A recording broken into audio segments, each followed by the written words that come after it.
시청자 여러분 안녕하십니까? 복지TV 뉴스입니다. 장애인 거주시설 종사자 대부분이 열악한 근무 환경으로부터 아무런 지원도 보호도 받지 못하고 있는 것으로 밝혀졌습니다. 특히 거주장애인의 폭행에도 노출돼 있는 것으로 조사됐는데요. 김지환 기자입니다. 한신대학교 산학협력단이 장애인 거주시설 종사자의 인권보호 및 근무 실태에 대해 조사한 결과 열악한 근무 환경으로부터 아무런 지원과 보호를 받지 못하고 있는 것으로 밝혀졌습니다.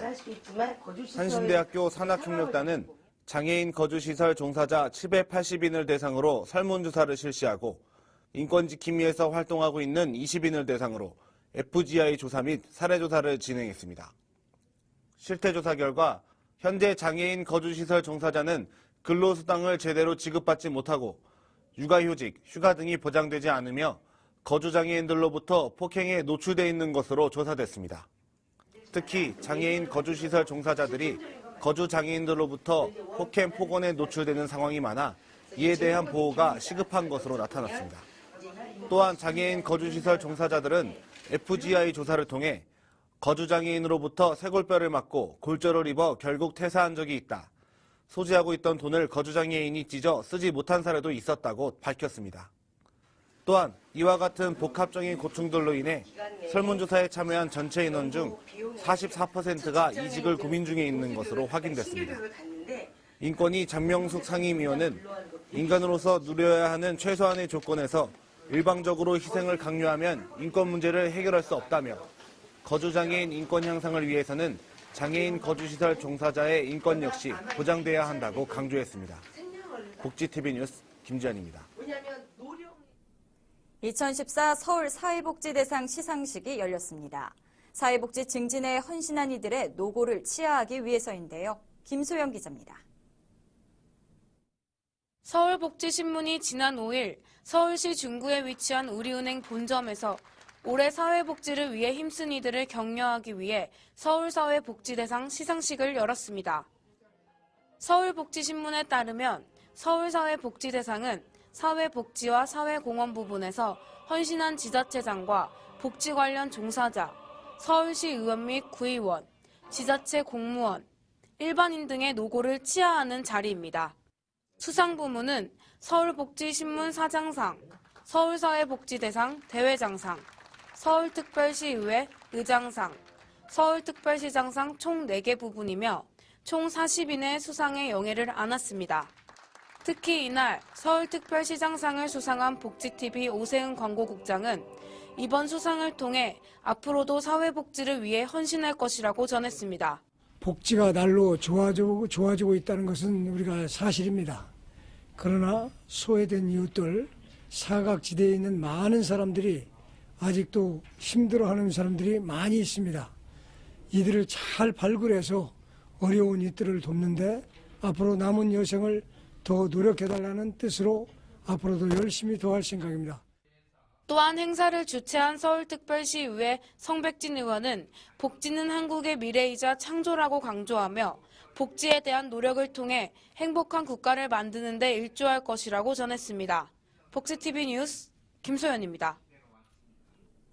수십 년간 봉사를 통해 이웃에게 사랑을 전한 자원봉사자들이 한자리에 모였습니다. 2014 전국 자원봉사자 대회 현장입니다. 자원봉사를 통해 이웃의 사랑을 전달한 이들을 격려하고 감사함을 전하는 자리. 제9회 자원봉사자의 날 기념 2014 전국 자원봉사자 대회가 열렸습니다. 올해는 총 267명의 자원봉사자가 수상의 영예를 안았으며 이날 시상식에는 국민훈장 성류장에 30여 년간 지역의 불우이웃을 도와온 한경찬 씨와 이덕임 씨, 백정자 씨가 수상하는 등 국민포장과 대통령 표창, 국무총리 표창, 행정자치부 장관 표창 시상이 이어졌습니다. 오늘 이 자리에 참석하신 여러분들은 모두 자원봉사의 전도사이며 주역입니다.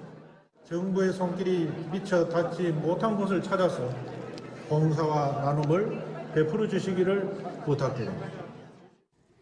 한편 이날은 자원봉사 홍보대사의 배우 김유정 양과 작곡가 윤일상 씨가 위촉됐으며 자원봉사자를 위한 자작곡, 행복합니다를 선보이며 축하의 자리를 더욱 빛냈습니다. 말로만 듣는 장애인식 개선 교육이 아닌 직접 체험하면서 느낄 수 있는 장애인식 개선 교육이 한 초등학교에서 열렸는데요. 중증장애가 있는 장애 당사자가 강사로 참여하면서 효과는 배가 된다고 합니다. 김지환 기자입니다. 서울시 마포구에 위치한 신사초등학교 다목적실. 신사초등학교 1학년 학생들이 안대를 쓴 채로 혼자 걸어보고 한 손으로만 우유갑을 열어봅니다. 수업이 진행될수록 학생들이 수업에 흥미를 느끼기 시작합니다. 학생들이 직접 장애 유형을 체험하는 시간에는 너도 나도 체험하기 위해 손을 높이 듭니다. 이 교육은 장애인 평생교육원 라이프라인이 초중고 학생들을 대상으로 장애에 대한 인식 개선을 통해 올바른 사고와 가치관을 형성시키고자 실시하고 있는 장애인식 개선 교육입니다. 라이프라인은 지난 2011년부터 장애인식 개선 교육을 비롯해 장애 발생 예방 교육 및 안전 교육, 자살 방지, 학교 폭력 예방 교육 등을 실시하고 있습니다. 특히 라이프라인은 이러한 모든 교육들을 장애 당사자가 직접 가르침으로써 장애인들에게 다양한 취업의 길을 열어주고 있습니다. 주변에 제가 장애를 입고 이렇게 주변에서 이렇게 일을 하다 보니까 중증 장애인들이 거의 직업이 없어요. 직업이 없는데 뭔가 그들한테도 안에는 하고 싶어하는 열정이 있어요. 또 끼도 있어요. 그래서 무슨 일을 할 수 있을까? 무슨 일을 할 수 있을까 고민하는 가운데 내가 지금 강사의 일을 하고 있는데 저들도 강사 일을 할 수 없을까? 라이프라인은 장애인식 개선 및 중증 장애인들의 일자리 확대를 위해서 앞으로는 서울시를 넘어 경기도에도 해당 교육을 확대시킬 계획이라고 밝혔습니다. 복지TV 뉴스 김지환입니다. 정부가 지난 2006년 국공립시설이 보육하는 아동수를 2010년까지 전체 아동의 30% 수준으로 확대한다고 밝혔는데요. 2014년 현재 그 성적표는 초라했습니다. 2005년 국공립 어린이집의 시설은 전체의 5.2%, 아동수는 11.31%였습니다. 그로부터 10년 후인 2014년 6월 기준 국공립 어린이집 시설 비율은 5.5%로 소폭 증가했지만 아동수는 11.26%로 떨어졌고 보육 아동을 30%로 늘리겠다던 2010년에는 목표와 달리 국공립 보육 아동수 비율은 10.75%까지 처졌습니다. 유치원은 유치원 수와 취원화 수가 모두 10년 전보다 줄어든 한편 시도별로도 국공립 보육시설 수와 아동수에 큰 차이를 보이는 것으로 나타났습니다. 정부가 더 많은 사람들이 긴급복지지원제도의 혜택을 볼 수 있도록 위기 상황의 인정 기준을 낮추고 지원폭은 넓히기로 했습니다. 보건복지부는 긴급복지지원법 관련 고시 3건의 일부 개정안을 공고해 의견 수렴을 거쳐 내년 1월부터 시행할 계획이라고 밝혔습니다. 관련 고시는 위기 상황으로 인정하는 사유, 금융재산 기준, 긴급지원 지원 금액 및 재산의 합계액 기준 등입니다. 이에 따라 위기 판단의 기준이 되는 금융재산은 기존 300만 원 이하에서 500만 원 이하로 확대되고 소득 기준도 150% 이하에서 185% 이하로 완화됩니다. 한편 긴급복지지원제도는 갑작스러운 위기 상황으로 생계 유지조차 힘든 저소득 위기 가구에 생계비, 의료비, 주거비, 교육비 등을 신속하게 지원하는 제도입니다. 경기도가 노인과 장애인, 경력단절 여성 등 사회 취약계층을 대상으로 한 일자리 확대에 나섰습니다. 앞으로 18만 개의 사회적 일자리를 만들어가겠다는 목표입니다. 김소영 기자입니다. 경기도가 민선 6기 내 사회적 일자리 확대에 나섭니다. 도는 지난 10월 지자체 최초로 사회적 일자리과를 신설하고 자활근로와 노인, 장애인 등 사회적 취약계층에 대한 일자리 지원을 총괄 관리해왔습니다. 앞으로 1조 3,600억 원의 예산을 투입해 사회적 일자리 18만 개 이상을 창출하겠다는 계획입니다. 목표 일자리 18만 개는 민선 6기 전체 일자리 창출 목표인 70만 개의 26%에 달할 정도로 비중 있는 수치입니다. 유형별로는 저소득층을 대상으로 하는 자활근로 및 서비스 5만 9천여 개, 노인 일자리 3만 7천여 개, 장애인 일자리 7,500여 개 등입니다. 소외계층 간병도우미나 학교 주변 노인 교통질서원 등 눈높이에 맞는 공공형 일자리를 우선 지원해 나갈 계획입니다. 사회적 경제의 활성화 차원에서 최고의 복지는 일자리라는 생각으로 사회적으로 유용한 서비스를 제공하는 일자리, 저소득층 일자리를 제공해 나갈 계획입니다. 경기도는 사회적 일자리 증가가 일회성으로 끝나지 않도록 지속 가능한 일자리 창출에 중점을 두고 진행하겠다는 방침입니다. 도는 사회적 일자리 확대에 따라 복지와 경제의 균형을 갖춘 성장 기반을 마련할 수 있을 것으로 기대하고 있습니다. 복지TV 뉴스 김소연입니다.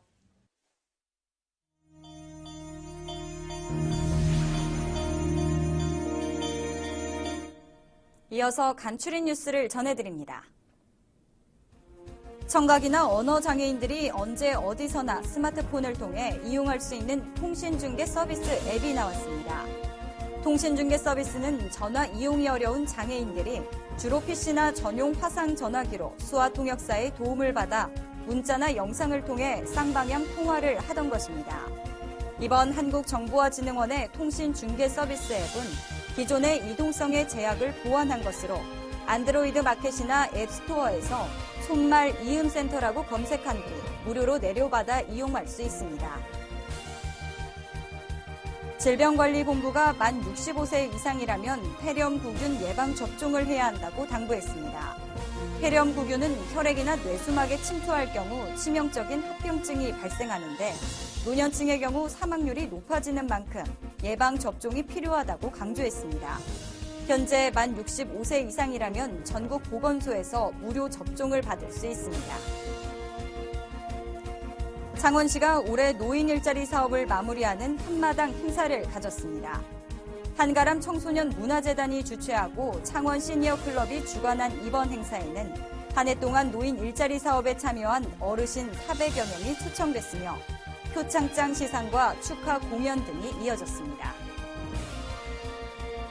대한적십자봉사회 포항시 협의회가 제15회 영일만 앙리비낭 어울마당 축제를 열었습니다.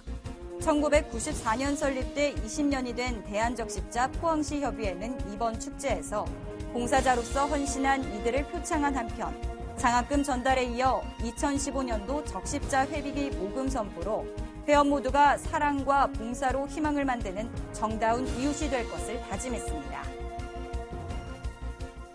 포항 시민의 안녕과 지역 화합을 기원하며 희망찬 새해를 밝혀줄 성탄트리 점등 행사가 북포항 우체국 앞에서 열렸습니다. 이번 행사에는 성시와 운동본부와 중앙상가 상인회가 공동 주관했으며 상가 중심에는 높이 20m, 지름 15m의 아치형의 트리가 LED 막대 120개를 이용해 생명의 빛을 형상화해 만들어졌고 중앙상가 주변에도 높이 3m, 지름 2m의 틀이 80여 개가 설치돼 점등됐습니다. 사단법인 한국장애인 문화관광진흥회 광주광역시협회가 개소했습니다.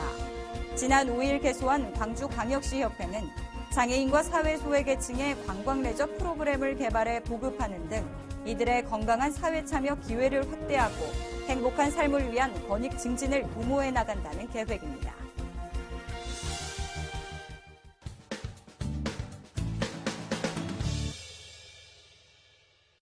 한 주간의 사회복지 행사를 한눈에 알려드리는 시간 복지 게시판입니다. 홀트 아동복지회에서는 이달 10일부터 16일까지 세종문화회관 광화랑에서 캄보디아 홀트드림센터 희망사진전을 전시합니다. 캄보디아 프놈펜시 트라피앙 안찬 지역은 2006년 프놈펜시 개발 정책으로 강제 철거당한 이주민들의 집단 거주지로 캄보디아 내에서도 소득 수준이 낮고 열악한 지역으로 손꼽히는 곳입니다. 이번 희망사진전을 통해 해외 빈곤 아동들을 돕는 홀트 아동복지회 활동에 함께해 주시기를 바랍니다. 한국장애인 미술협회에서는 이달 12일 용산아트홀에서 2014년 한 해 동안 장애인 미술 강사가 수강생과 함께 만들어간 작품을 전시합니다. 전국 각지에서 20개 팀으로 수업한 아동미술, 서양화, 한국화 등 다양한 분야의 작품이 전시됩니다. 초대 행사에 참석하시어 장애인 미술 강사와 수강생분들의 작품을 보고 응원해 주시기 바랍니다. 지금까지 복지 게시판이었습니다. 이야기가 있는 시간, 오늘의 영상 함께 보시죠. 서울의 한 아파트 입주민이 장애인 전용 주차구역을 불법으로 사용하다 부과된 과태료에 반발하면서 전용 주차 공간을 사용하는 장애인은 관리비를 더 내야 한다고 주장해 논란이 일었습니다. 과연 이게 상식적인 주장일까요? 장애인 전용 주차구역은 장애인의 이동 편의를 위해 법적으로 정해진 공간입니다. 그렇기에 이 게시물은 더욱 황당할 수밖에 없는데요. 가장 편안한 안식처가 돼야 할 거주 공간에서마저 장애를 이유로 차별받고 있는 건 아닌지 안타까운 마음입니다. 이상으로 복지TV 뉴스를 마칩니다. 시청해주신 여러분 고맙습니다.